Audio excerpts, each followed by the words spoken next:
आदरणीय साथियों, स्वस्थ जीवन का एक सूत्र है, दिनांते दुग्धम पीवेत निशांते च पीवेत वारी।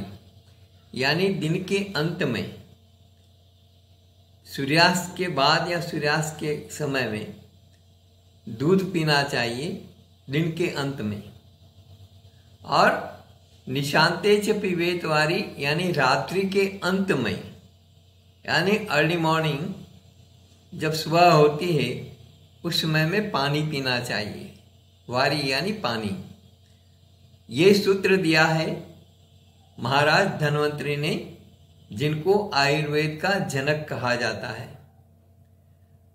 जो धनतेरस आ रही है, धनतेरस वास्तव में धन्वंतरी दिवस है।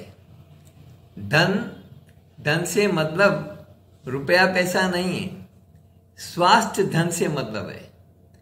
सबसे बड़ा धन है आपका स्वास्थ्य।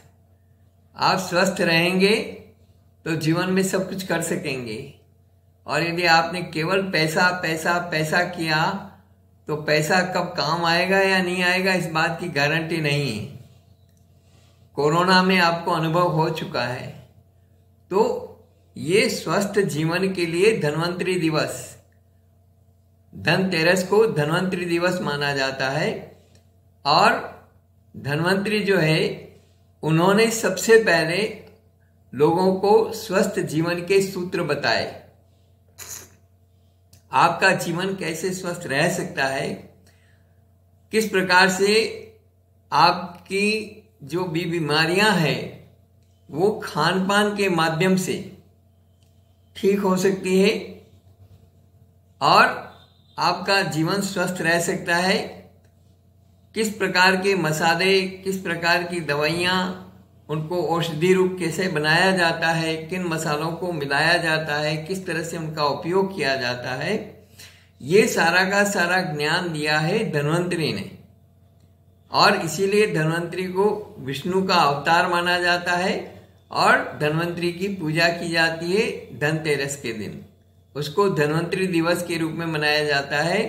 और भारत सरकार ने भी 2016 से धनतेरस को राष्ट्रीय आयुर्वेद दिवस के रूप में मनाने का निर्णय किया। तो उनका जो पहला सूत्र था, वो पहला सूत्र है दिनांते दुग्धम पीवेत निशांते च पीवेत वारी। और दूसरा जो सूत्र है उनका, वो है हमारा भोजन, आहार ही औषधि रूप हो और हमारी औषधि ही हमारा आहार हो। पथ्यापथ्य का क्या विवेक रखना चाहिए, ये सब कुछ उन्होंने बताया, समझाया। और उन्हीं के बाद में ये सारी की सारी चीजें चली। धन्वंतरी हिंदू धर्म में विष्णु के अवतार माने जाते हैं, आयुर्वेद के प्रवर्तक हैं। हिंदू धर्म के अनुसार भगवान विष्णु के वो अवतार हैं। इनका पृथ्वीलोक में अवतरण समुद्र मंथन के समय में हुआ था। शरद पूर्णिमा को चंद्रमा, कार्तिक द्वादशी को कामधेनु गाय, त्रयोदशी को धन्वंतरी, चतुर्दशी को काली माता और अमावस्या को भगवती महालक्ष्मी का सागर से प्रादुर्भाव हुआ था, ऐसा माना जाता है। इसलिए दीपावली के 2 दिन पूर्व धनतेरस को धन्वंतरी का जन्म धनतेरस के रूप में मनाया जाता है। इसी दिन उन्होंने आयुर्वेद का भी प्रादुर्भाव किया। इन्हें आयुर्वेद की चिकित्सा करने वाले वैद्य आरोग्य का देवता मानते हैं। उन्होंने ही अमृतमय औषधियों की खोज की थी। उनके वंश में दिवोदास हुए, जिन्होंने शल्य चिकित्सा का विश्व का पहला विश्वविद्यालय काशी में स्थापित किया, जिसके प्रधानाचार्य सुश्रुत बनाए गए। सुश्रुत दिवोदास के ही शिष्य और ऋषि विश्वामित्र के पुत्र थे। उन्होंने सुश्रुत संहिता लिखी और सुश्रुत विश्व के पहले सर्जन शल्य चिकित्सक थे।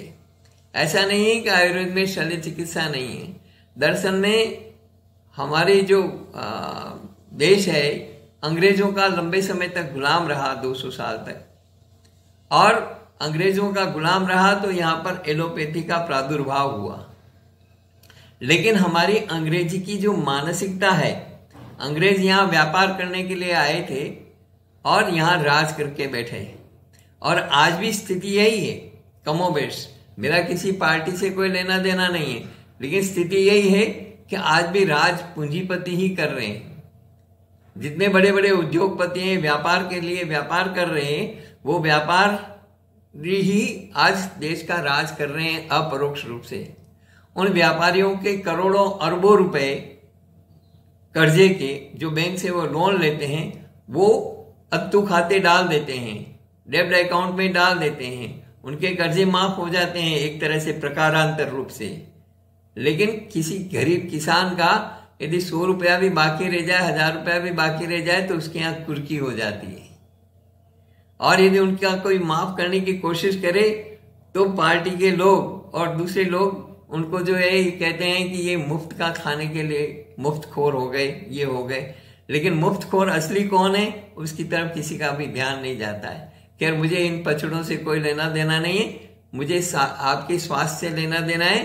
तो स्वास्थ्य का पहला सूत्र है दिनांते दुग्धम पीवेत निशांते से पीवेत वारी। सवेरे उठते से ही सबसे पहले पानी से अपनी शुरुआत करनी चाहिए। और पानी कौन कौन सा पीना चाहिए, कौन सी बीमारी वाले को कौन सा पानी पीना चाहिए। ऐसे नॉर्मल पानी बहुत सारे लोग पीते हैं, तो नॉर्मल पानी पिए, कोई दिक्कत नहीं। सवेरे सवेरे गर्म पानी पिए, उठते से ही, है ना, कुल्ला भी नहीं करे और वो पानी पिए तो कोई दिक्कत नहीं है। गर्म पानी, बहुत सारे लोग गर्म पानी में थोड़ा नींबू डाल करके पीते हैं, मुझे उनके लिए भी कुछ नहीं कहना है। बहुत सारे लोग उसमें गर्म पानी में नींबू शहद वगैरह डाल करके पीते हैं, मुझे उनसे भी कुछ नहीं कहना है। लेकिन जिन लोगों को डायबिटीज है, जिन लोगों का शरीर मोटा हो रहा है, जिनको एसिडिटी की प्रॉब्लम्स हैं, जिनको और दूसरी प्रॉब्लम्स हैं, उनके लिए कुछ पानी निर्धारित हैं। वो पानी उस तरह से पिएंगे तो उनको बहुत लाभ होगा। जैसे बहुत सारा जिनको डायबिटीज, क्योंकि डायबिटीज के ऊपर इसलिए मैं फोकस ज्यादा कर रहा हूँ क्योंकि अभी भी आपने कोरोना में देखा सबसे ज्यादा शिकार हुए डायबिटीज वाले लोग, और सबसे ज्यादा मृत्यु उन लोगों की हुई जिनको डायबिटीज है और दूसरी बीमारियां हैं। तो डायबिटीज वालों को सवेरे सवेरे दालचीनी का पानी पीना चाहिए। रात को 2 इंच का टुकड़ा 1 गिलास पानी में डाल करके भिगो देना चाहिए और सवेरे उसका 1 उबाला लेकर के और ठंडा करके उसको पीना चाहिए। और दालचीनी का जो टुकड़ा है बचा हुआ, वो सब्जी में काम में ले लेना चाहिए। दूसरा, तेज पत्ते का पानी पीना चाहिए। तेज पत्ता रात को भिगो दीजिए, 1 तेज पत्ता 1 गिलास में, और वो पानी पीजिए तो आपका स्वास्थ्य अच्छा रहेगा। और तीसरा है 2 चम्मच जीरा।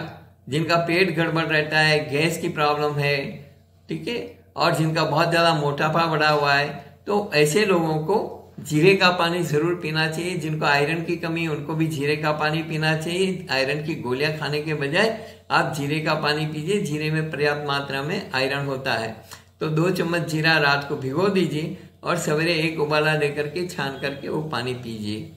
सवेरे सवेरे कम से कम 3 गिलास पानी तो पीना ही चाहिए किसी भी आम आदमी को, किसी भी व्यक्ति को। तो 3 गिलास पानी, इस तरह से ये 3 गिलास हो गया।